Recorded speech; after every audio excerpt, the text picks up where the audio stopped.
Si tu es dans la vingtaine, cette vidéo peut littéralement changer la trajectoire de ta vie. Ce ne sont pas des conseils motivationnels, mais ce sont des conseils que j'aurais aimé entendre beaucoup plus tôt et qui sont basés sur des faits réels, des histoires d'entrepreneurs avec des chiffres et qui vont te permettre de prendre aussi les bonnes décisions pour ta carrière. Conseil numéro 1, le temps est ton plus grand actif. Un euro qui est investi dans la vingtaine, c'est un euro qui vaut beaucoup plus, qui vaut 4 fois plus qu'un euro qui sera investi dans la trentaine. Donc vraiment, prends le temps de te construire un capital. La vingtaine, c'est vraiment le temps de construire ce capital, de se construire sa carrière, de commencer à travailler sur ses fondements, sur ses bases pour pouvoir en fait avoir de l'amplitude dans la trentaine puis la quarantaine. Conseil numéro 2, quelque chose qu'on ne dit pas très souvent. Eh bien, en fait, les écoles de classe 1 ou de classe L créent des écarts de salaire réels. On ne le dit pas très souvent, mais il y a vraiment une différence au démarrage, il y a même dans la progression de carrière. Si vous faites une école qui est moins bien cotée, moins bien classée, malheureusement, parfois, dans certaines entreprises, vous allez commencer avec des salaires qui sont moins intéressants. Donc vraiment, il y a beaucoup de personnes qui vont le nier, mais c'est la réalité. C'est pour ça que les notes sont importantes. Si vous n'avez pas encore passé le bac ou que vous êtes encore dans les études, les notes sont importantes et ça va vous permettre de pouvoir intégrer des écoles qui sont de classe A. Conseil numéro 3, même si vous n'avez pas fait d'école d'élite, vous devez avoir une compétence d'élite. Vous devez avoir une compétence sur laquelle vous avez travaillé. Actuellement, avec les intelligences artificielles, il est vraiment possible pour vous de développer des compétences qui sont importantes, qui sont très recherchées. Donc, c'est vraiment le moment de commencer à travailler sur des compétences. Vous avez des compétences en termes de montage vidéo, vous avez tout ce qui est de la création de contenu, de la rédaction de contenu, de posts. Donc, vraiment, ce sont des compétences à ne pas négliger et que vous pouvez développer pendant la vingtaine. Conseil 4, je dirais de ne pas chercher sa passion. En général, vous savez ce qui vous plaît. Par contre, il faut se poser la question, qu'est-ce qui peut être rémunéré ? Qu'est-ce que les personnes recherchent ? Qu'est-ce qui donne vraiment de l'intérêt ? Qu'est-ce qui apporte de la valeur à de potentiels clients ? Personne n'est passionné par Excel, mais si une personne maîtrise Excel, si elle a vraiment développé des compétences dans ce domaine, eh bien en fait, elle se retrouve à être beaucoup plus stable dans sa carrière et elle aura une progression de carrière qui sera beaucoup plus stable. Conseil numéro 5, c'est vraiment en lien avec le conseil numéro 4, mais de développer une compétence qui est monétisable avant 25 ans. Il faut se rendre à l'évidence que vous avez besoin de gagner de l'argent. Et donc, pour gagner de l'argent, il faut que ce soit recherché par des clients. Conseil numéro 6, la plupart des gens échouent, pas parce qu'ils n'ont pas suffisamment d'éléments d'information, mais parce qu'ils ne se forment pas assez vite. Là, avec les intelligences artificielles, vous avez la possibilité de vous former. Les livres sont aussi un énorme moyen pour se former rapidement.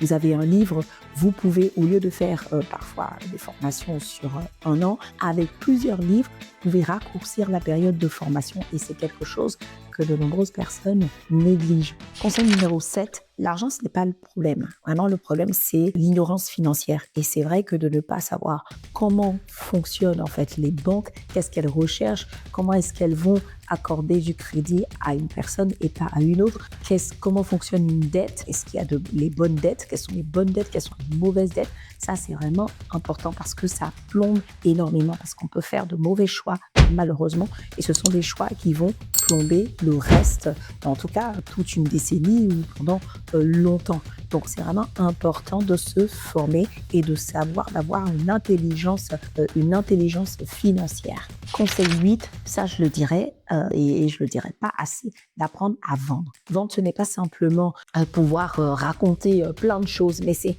avant tout savoir présenter un produit, savoir à qui on le présente, est-ce que c'est intéressant pour la personne, quels sont les avantages. Parce qu'au final, vraiment, la vente, s'il y a un marché, s'il y a des personnes qui sont intéressées, la vente, elle se fait facilement. Il faut savoir en fait présenter le produit, présenter le service, présenter les avantages et arriver à rassurer le client sur le fait que l'achat qu'il va faire est intéressant pour lui. Conseil 9, Les premières années de carrière ne sont pas là pour se faire plaisir. Et ça, c'est vraiment une erreur que beaucoup de personnes font. C'est-à-dire qu'avec les premiers salaires, on va flamber, on va faire beaucoup de restos, on va faire beaucoup de voyages et tout ça. En fait, ces premières années de carrière, elles sont là pour se construire.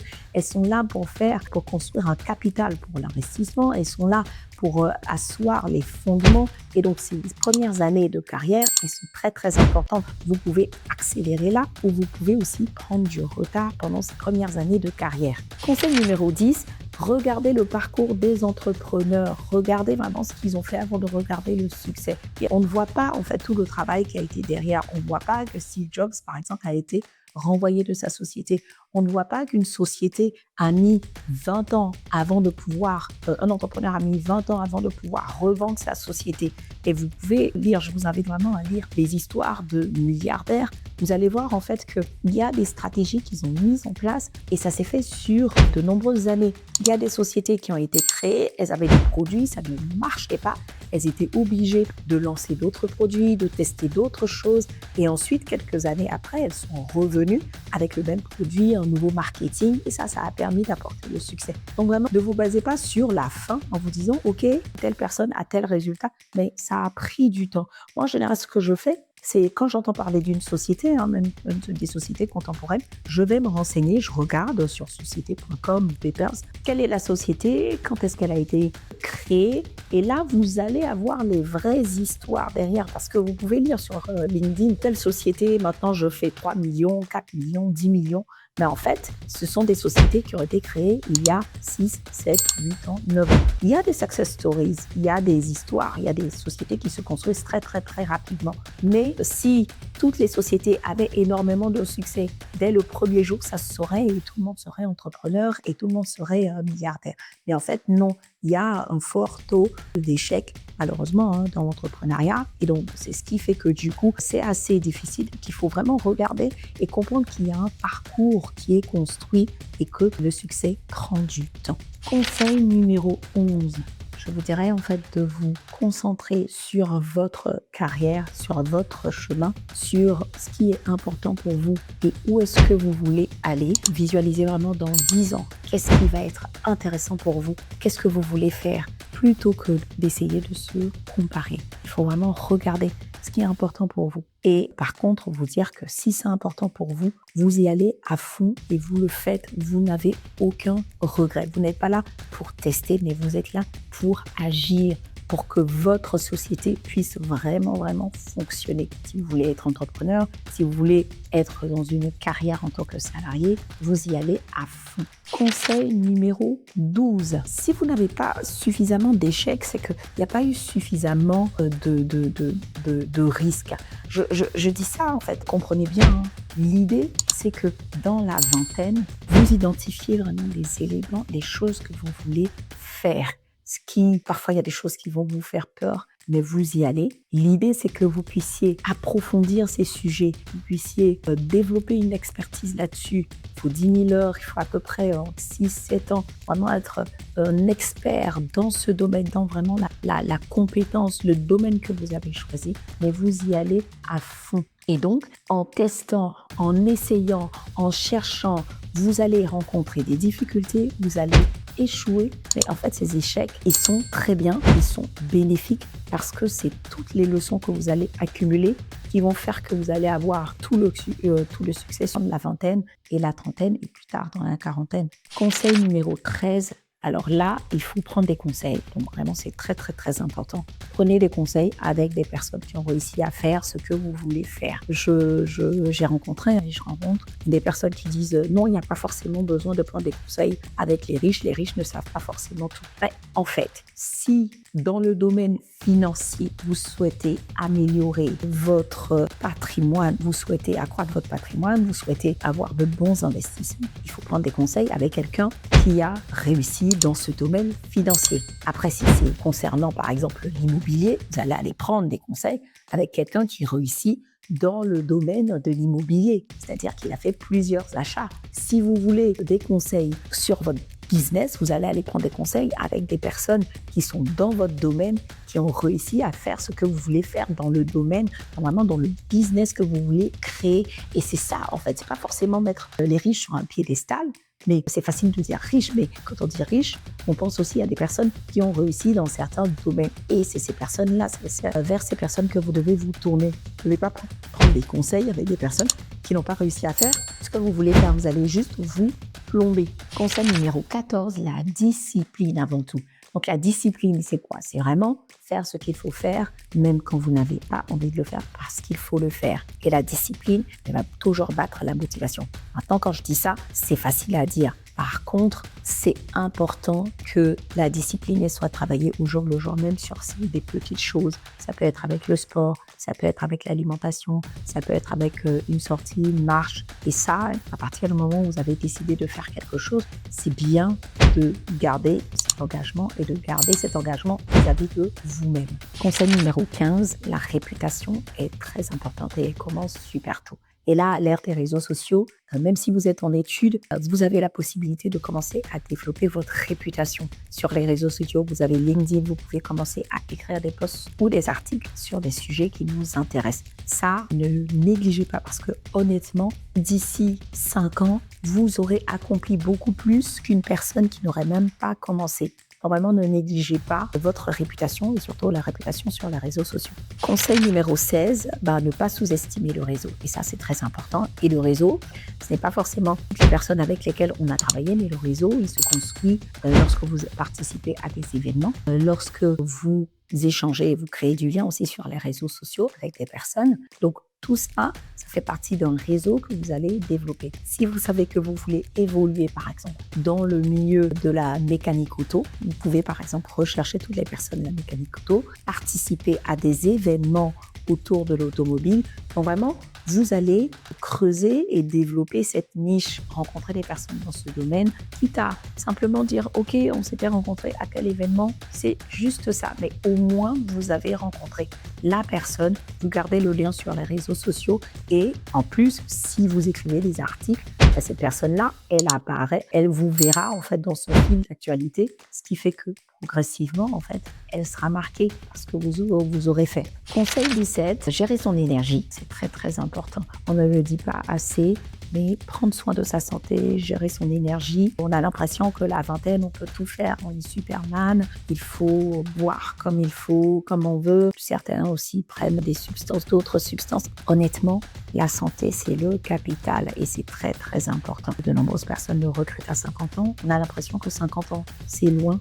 En fait, il faut commencer à se soucier de cela déjà pendant sa jeunesse. Donc vraiment, à la vingtaine, prendre soin de son corps, faire attention à son mental, à ses émotions, faire attention à son alimentation, faire attention à son corps. Vraiment, c'est très très très important pour ne pas avoir des soucis. Il y a des gens qui commencent à avoir des soucis dès la trentaine, malheureusement, et d'autres à 40 ans, c'est très jeune. Et ensuite, à certains à la cinquantaine ou même à la retraite. C'est très dommage. Donc vraiment, la vingtaine, ce n'est pas un moment pour dégrader sa santé, mais construire le capital et le capital santé, c'est super important. Conseil 18, vous avez besoin de construire votre succès, mais pour construire ce succès, vous avez besoin d'une clarté, la clarté de votre vision.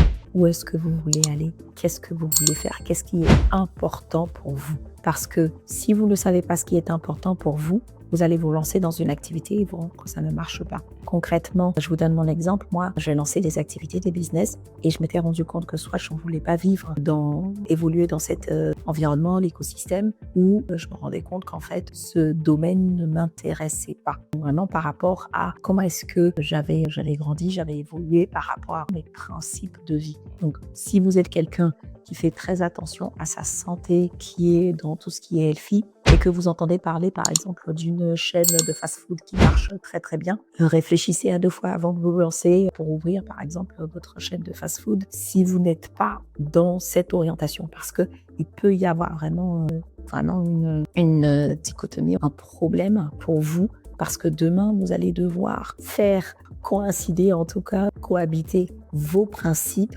avec ce que vous vendez comme service. Et ça ne marchera pas. Voilà. Conseil numéro 19, la vingtaine, elle passe énormément. Alors, prenez le temps vraiment de construire cela, de faire des choses qui vous marquent, de créer de vous créer vraiment des histoires qui vont vous marquer, de la mémoire, vraiment la mémoire avec des amis, la mémoire aussi en termes de business et souvenirs, de faire des choses qui ont de l'importance pour vous, parce que sinon vous allez vous rendre compte qu'en fait la vingtaine est passée et vous n'avez rien fait. Conseil numéro 20, il faut prendre sa vingtaine au sérieux et à la trentaine, à la quarantaine, vous serez libre. Donc vraiment, prendre sa vingtaine au sérieux, ne pas...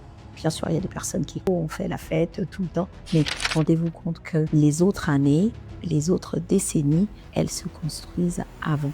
Et donc, vous avez besoin, en fait, pour vous sentir libre, il faut avoir un plan et la vingtaine, maintenant pas la période pour gâcher ce moment. Voilà, j'espère que ces conseils vous ont aidé, vraiment. Mon objectif là, c'est d'aider le maximum de personnes, partager mon expérience et puis aussi partager ce que je découvre ici et là au fil des lectures. Donc, n'hésitez pas à partager la vidéo. Si vous êtes intéressé par d'autres thématiques, n'hésitez pas à aller voir sur la chaîne. J'ai fait des vidéos vraiment sur comment se réinventer, sur comment lancer aussi sur les intelligences artificielles. Et moi, je vous dis à la semaine prochaine.